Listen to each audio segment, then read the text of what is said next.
वैसे तो दुनिया में सबसे ज्यादा महंगी लकड़ी लाल चंदन की लकड़ी को ही माना जाता है, जिसके 1 किलो की कीमत 5 से 6 हजार रुपए के बीच होती है और इसी वजह से कई जगहों पर लाल चंदन की तस्करी भी की जाती है। पर क्या आपको पता है कि एक ऐसी लकड़ी भी है जो कि लाल चंदन की लकड़ी से कहीं गुना ज्यादा महंगी है? यह लकड़ी इतनी महंगी है कि इसके 1 किलो की कीमत से आप एक कार तक खरीद सकते हो। दोस्तों, इस लकड़ी का नाम है अफ्रीकन कोड़े और यह साउथ अफ्रीका के 26 देशों में पाई जाती है।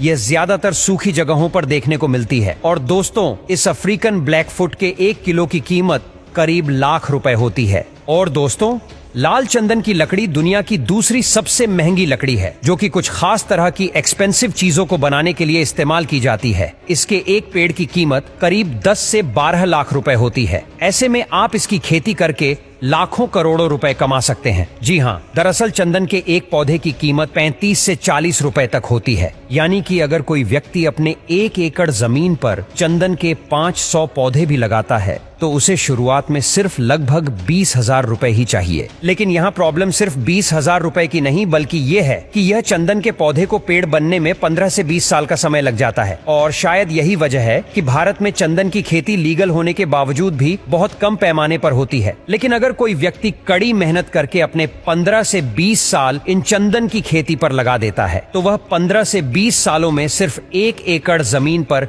500 पेड़ लगाकर 80 करोड़ रुपए से भी ज्यादा की कमाई कर सकता है। तो अब बात करते हैं खीरा की। तो दोस्तों, आमतौर पर खीरा 20 रुपए से 50 रुपए किलो तक का मिल जाता है और समुद्री खीरा 2 से 2.5 लाख रुपए किलो तक का आता है। पर आखिर यह इतना महंगा क्यों होता है और यह समुद्री खीरे में क्या खास होता है, चलिए जानते हैं। दरअसल दोस्तों, समुद्री खीरा एक प्रकार का समुद्री जीव होता है। इसकी आंखें नहीं होती और यह डुलता भी नहीं है। बिना हलचल किए यह समुद्र में पड़ा रहता है और समुद्र में गोते लगाने वाले लोग ही इसे समुद्र के तल से निकाल पाते हैं। इसकी कीमत इतनी ज्यादा होने का कारण यह है कि इसे कैंसर और ब्लड क्लॉट वाली बीमारियों को ठीक करने में इस्तेमाल किया जाता है। इसे अभी तक समुद्र से निकालने के चक्कर में 40 लोगों की मौत भी हो चुकी है।